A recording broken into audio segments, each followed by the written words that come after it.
Hi, I'm Liz with Egghead Fixers. We're going to show you how to turn your touchscreen on and off on your HP Omen. And if you find this video in any way helpful, please like, share, and subscribe for more great content.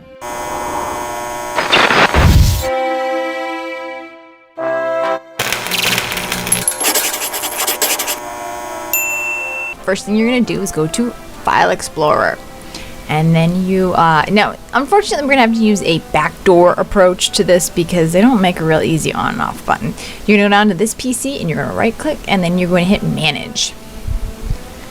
And then we're going to go to Device Manager. And then you're going to look for Human Interface Devices. You're going to click on that, expand it. And then you're going to go down to HID, Compliant Touchscreen. There might be more than one of these you need to disable.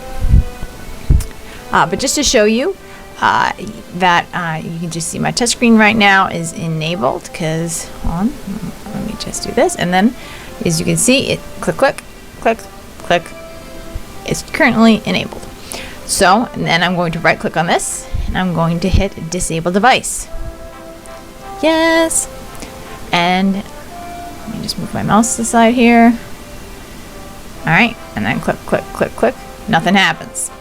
So that is how you temporarily disable it. It's not a permanent fix because when you restart your computer, well, re-enable it. Also, you can just hit enable device, but that's how you can turn it on and off on your own.